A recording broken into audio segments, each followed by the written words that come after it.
Good morning, guys. Happy Friday. So this morning we're going to talk about having like higher blood glucose levels, even on keto, low carb, carnivore, because just because you're following that way of eating, that style of eating, you guys can still be doing things, triggering some higher, level readings that maybe you don't realize that you're doing. So simple tweaks to like diet, food, exercise, or just lifestyle can make a big difference.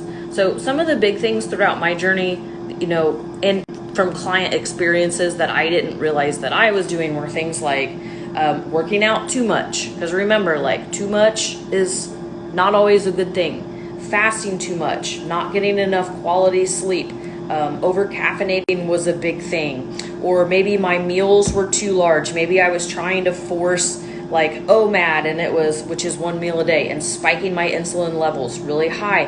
Maybe I was trying to eat foods that I didn't necessarily digest and absorb properly. So eating trigger foods, like for me, I don't digest pork well. I noticed when I ate a lot of pork, my blood glucose levels were higher. My digestion was kind of wonky. So these are things that you guys need to pay attention to. And I know a lot of you don't like to track food, but gathering data, like tracking blood glucose levels, whether it's via a continuous glucose monitor like NutriSense, which that's in the link in my Instagram bio.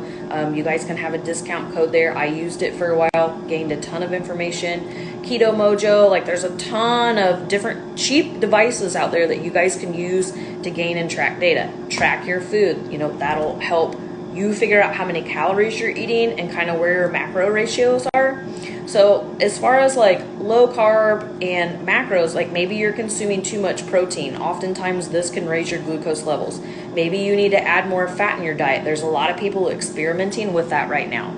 There's no magical set of macros. You guys have to experiment and figure out what works for you. For me, like I listen to my body. I don't question what I'm craving. If I'm craving more fat, I increase the fat in my diet and I'll lower my protein just a little bit. So that's going to look like adding butter, beef tallow, bacon fat, choosing fattier cuts of meat. So like less chicken, less lean seafood, because a lot of you that initially when you start, you're used to eating leaner cuts of meat, especially if you were eating higher carbohydrates. You're going to have to switch that way of thinking and choose, think like fat isn't bad. You're going to have to increase fat in your diet, because when you're pulling your carbohydrates, you got to increase your calories up to what they should be via fats. All right, protein typically should stay consistent. There's no right, wrong way to do things. You guys just need to choose your own adventure. Maybe it's as simple as you guys need to get more quality sleep.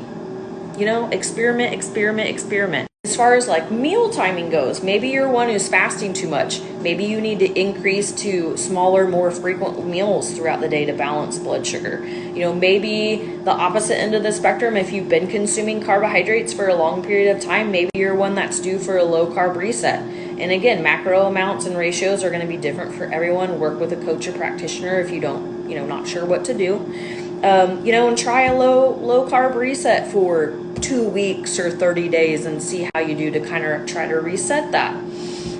Some other things that I see, like overly fasting is a big thing. If your blood glucose levels are really high in the mornings, you're one that maybe you need to incorporate some carbohydrates into your diet, especially if you're an avid exerciser or a performance athlete. Maybe you need to raise calories up in general. You're not eating enough food. So there's a million different ways to do it. Experiment, have fun, guys. I'm always here if you have any